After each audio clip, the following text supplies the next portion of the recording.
persediaan bahan lauk sebesar 126.000. Kemudian pada tanggal 3 November hasil penjualan dari warung Bundarinya sebesar 829.000. Pada tanggal 3 November membayar sewa kantin, air dan listrik sebesar 60.000.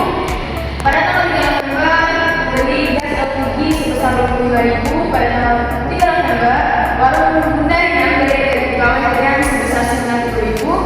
Pada tanggal 3 November membeli persediaan minuman sebesar 460.000. Pada tanggal 3 November membeli persediaan jajanan sebesar 78.000. Pada tanggal 3 November membeli plastik sebesar 30.000. Pada tanggal 3 November membayar hutang kepada aplikasi sebesar 70.000. Kemudian pada tanggal 5 November membayar dana titipan sebesar 30.000. Dan pada tanggal 5 November membayar titipan sebesar 45.000.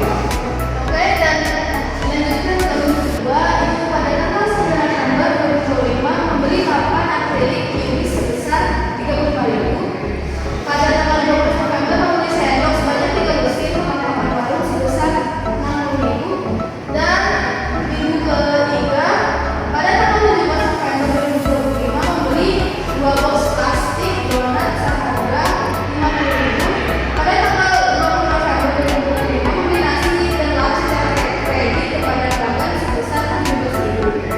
Dan minggu keempat pada tanggal 24 November 2025 menerima pelunasan piutang sebesar 15.000.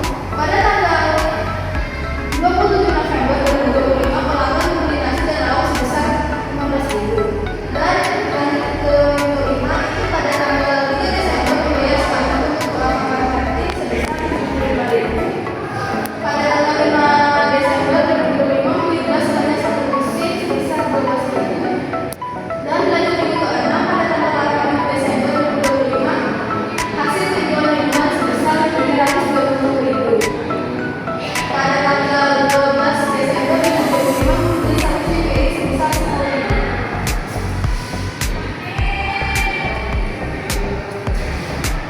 Ini ada jurnal umum. Nah, di sini hasil akhir jurnal umum kami yaitu sebesar di debit 8.260 dan di kredit juga 8.260. Nah, ada buku besar dari akun kas. Total akhirnya ada di debit 6.119.000. Ada pula akun perlengkapan. Total akhirnya ada 303.000. Ada akun piutang. Total akhirnya 0. Ada akun hutang koperasi. Total akhirnya 70.000. Selanjutnya ada utang dagang. Saldo akhirnya sebesar 75.000 di debit. Kemudian akun modal. Saldo akhirnya 6 juta di kredit. Kemudian ada akun pendapatan. Saldo akhirnya 1.181 di kredit. Kemudian ada akun korban sewa air dan listrik. Kemudian ada akun korban gaji. Saldo akhirnya debit sebesar 90.000. Kemudian ada akun persediaan minuman. Saldo akhirnya 260.000 di debit. Kemudian ada akun persediaan jajanan. Saldo akhirnya 78.000 di debit. Kemudian ada akun persediaan bahan baku sebesar 126.000 di debit.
Thank you.